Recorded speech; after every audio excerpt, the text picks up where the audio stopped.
On a night that promised dust-ups unbound by restrictions, there weren't many guidelines broken. In fact, the only thing that was broken pretty much divided the fans that watch live.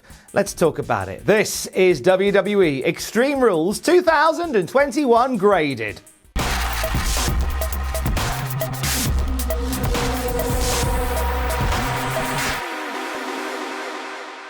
We open on the Kickoff show with Liv Morgan versus Carmella. Good match between these two. They have themselves a decent back and forth that ends with Liv Morgan doing that nose breaker, the one she did on SmackDown. But instead of doing it into the turnbuckle, she does it onto the announce table onto Carmella. Follows it up with an oblivion in the ring for the three. Giving it a C. This was fine. This was a good match with these two. The crowd really into it as well, which really helped as well. And onto other things, I presume. The only other thing that we got from the kickoff was literally a kickoff between the New Day, Bobby Lashley, AJ Styles, and Omos. This leads to a six-man tag being added to the pay-per-view and opening the pay-per-view.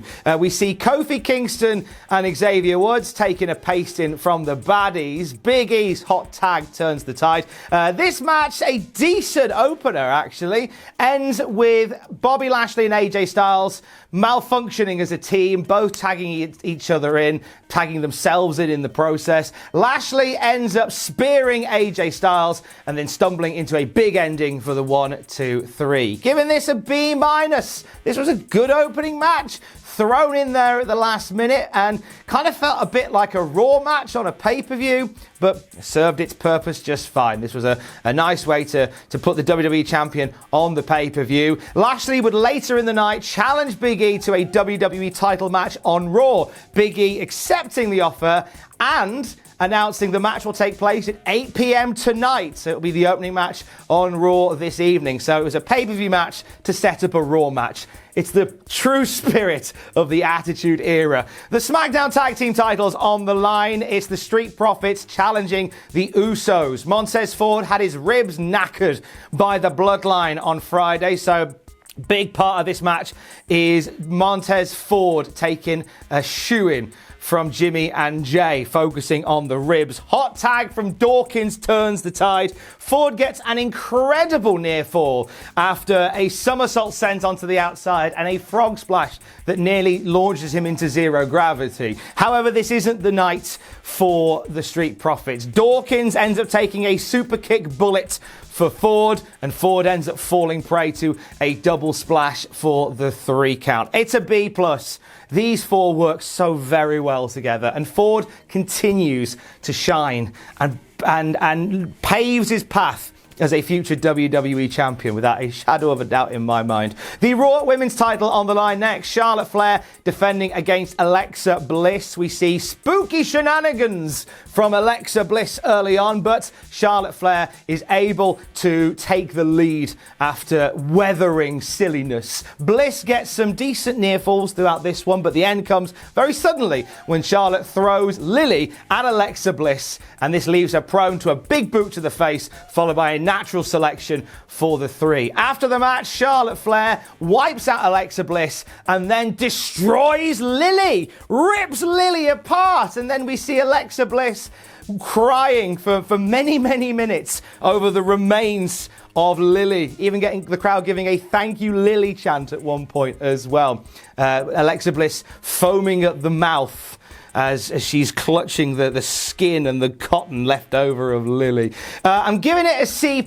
Some good moments in this, some good character work here with the apparent death of Lily, but didn't really get out of second gear for me. I feel like this could have been a little bit more, maybe. Finish was very sudden as well. Wasn't terrible, it was good, just wasn't very good.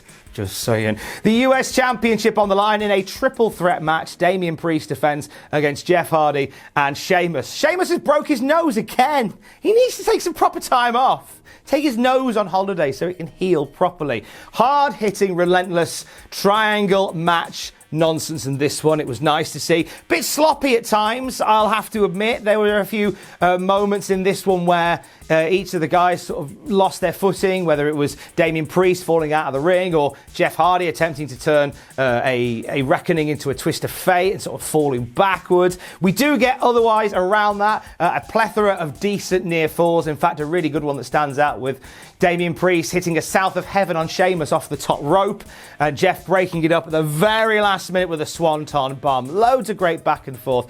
We get a whole bunch of near falls at the end, which ends with Priest stopping a brogue kick with a schoolboy for the 3. A very sudden end to the match.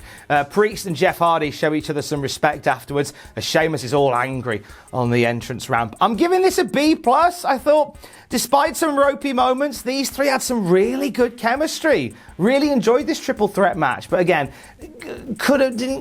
not enough to make it an A+, but still very good. Up next, one of our main events of the evening, Becky Lynch defending the SmackDown Women's Championship against Bianca Belair. Michael Cole saying this is the first time that Becky Lynch has wrestled since SummerSlam. I'll have you know, mate, I watched her wrestle in Newcastle the other night, sat next to Adam and Owen. They saw it as well. Why are you lying? Why are you always lying? Exquisite chemistry between these two. Like this was a sample of some great things to come.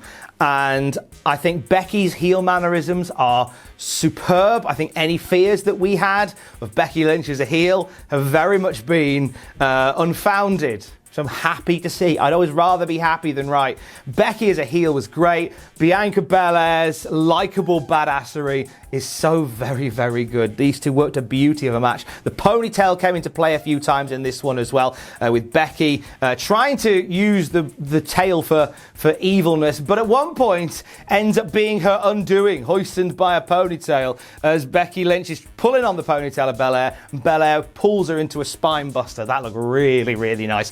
Finish of this comes with Becky Lynch going for the disarmer and Belair picking her up, deadlifting her from the disarmer and putting her in the position for the KOD. Before she can hit it, Sasha Banks hits the ring and clocks Bianca Belair. The disqualification means Belair wins by DQ. No title changes hands. Sasha Banks clatters Belair, looks to strike an alliance with Becky Lynch, then goes, nah, I'm going to beat you up as well. And Sasha Banks has left them both laying to end this match. Now, despite the DQ, which, you know, it kind of makes sense for storyline purposes. You know, there's nothing wrong with the finish not quite landing if it makes sense down the road. I'm giving this an A. I think Belair and Becky Lynch have just got some magic together. They really have. This was crisp. This was pacey. This was energetic.